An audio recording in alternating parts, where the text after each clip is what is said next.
ശ്രീ മരുതിയോടൻകോട്ടം പൊട്ടൻ ദേവസ്ഥാനം തിറമഹോത്സവം സമാപിച്ചു. ഫെബ്രുവരി 13 കലവറ നിറക്കൽ ഘോഷയാത്രയോടുകൂടി ആരംഭിച്ച തിറമഹോത്സവം സാംസ്കാരിക സമ്മേളനം, കുളിച്ചെഴുന്നള്ളത്ത്, മരുതിയോടൻ ദൈവത്തിന്റെ വെള്ളാട്ടം, വിഷ്ണുമൂർത്തി തോറ്റം, മേലേരി കൂട്ടൽ, പൊട്ടൻ ദൈവത്തിന്റെ തോറ്റം എന്നിവ നടന്നു. സമാപന ദിവസമായ ഫെബ്രുവരി 15 ഞായറാഴ്ച പുലർച്ചെ മരുതിയോടൻ ദൈവത്തിന്റെ പുറപ്പാട്, പൊട്ടൻ ദൈവത്തിന്റെ പുറപ്പാട്, പൊട്ടൻ ദൈവത്തിന്റെ അഗ്നിപ്രവേശം, ഗുളികൻ, കുറുത്തിയമ്മ, വിഷ്ണുമൂർത്തി തുടങ്ങിയ ദൈവങ്ങളുടെ പുറപ്പാടും ഉണ്ടായി.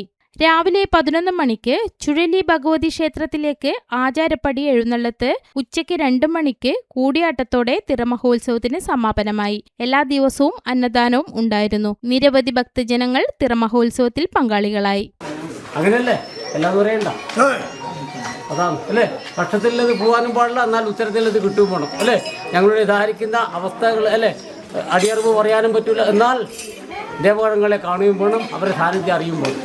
അന്ന് അല്ലേ എന്നാണ് തിരിച്ചുരിയാടാൻ